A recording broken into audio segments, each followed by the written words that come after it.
Okay, good morning. I'm going to show you how to do, how I make my suet for my birds. Using a piece of suet that's in fat inside the stomach of a cow, basically. So I cut it up in little pieces, which I'll show you how I cut it up.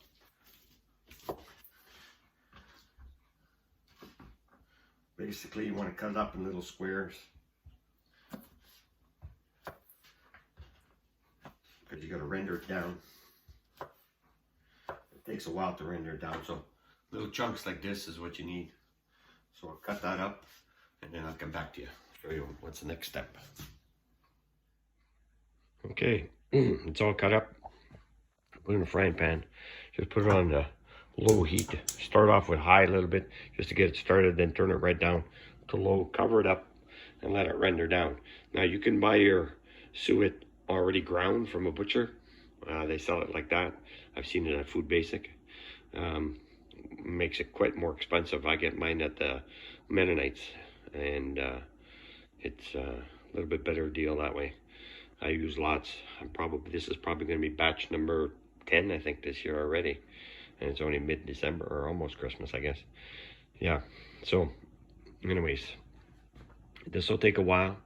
It'll render down to a liquid, and I'll bring you back when it's starting to show almost cooked, and how I do that. Okay, back in a bit. Okay, at this stage it's rendering down pretty good. Just a slow heat,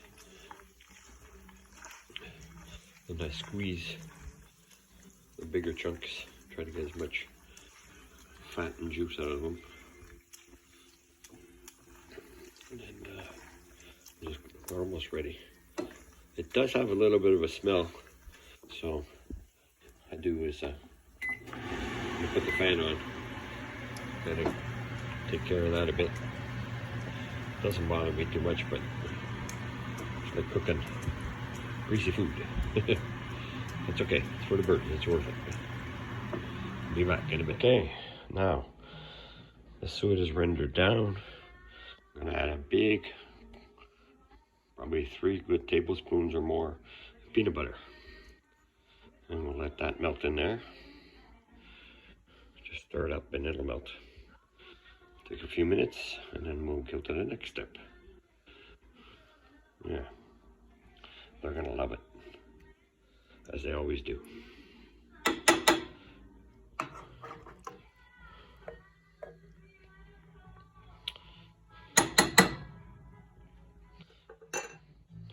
Okay, peanut butter's all melted in with the suet. We're gonna pour that in this pan here. I use the same pan over and over, lined with parchment paper. Pour that in there. There you go. A little bit hard to do one hand, as they've said. No kidding. It's all right. Get the rest of it in a minute. Then I add some birdseed to that, sunflower seed.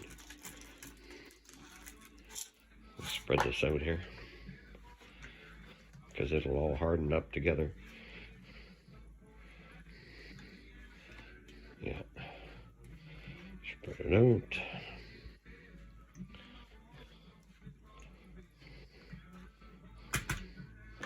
Add a little bit more birdseed. About a half a cup or so, give or take. That's about right. I love it. Okay, now we just let this harden up, and I'll come back to you when it's hardened, and then show you what I do next. Okay, here's the last part before you feed them. I just break it up into chunks like this, throw it in a bag, easy to transport, carry around, and bring it out there. After it's set up, hardened up, just break it up,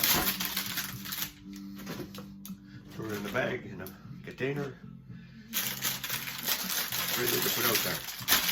Okay, next step I'll show you is how to feed them, how I do it.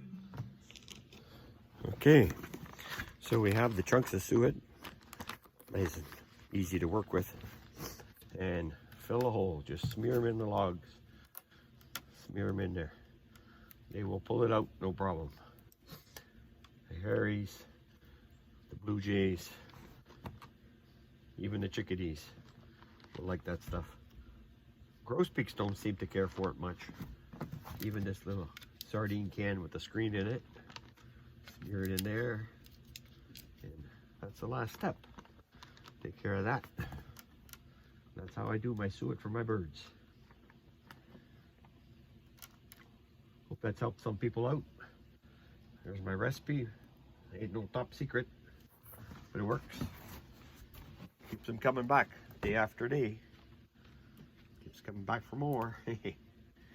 Like I say, eat lots, don't be shy.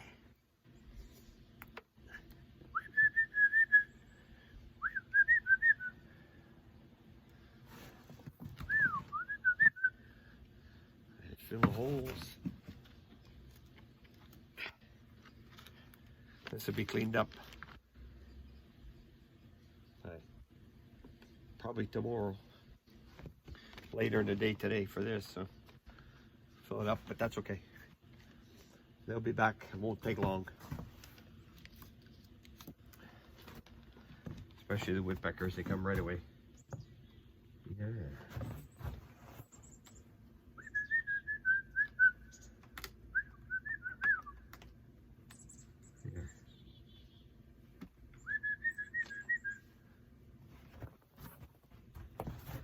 There you go.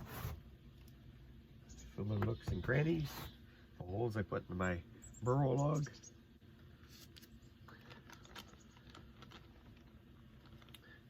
They love it. I know it's not very cold out, but that works. Enjoy.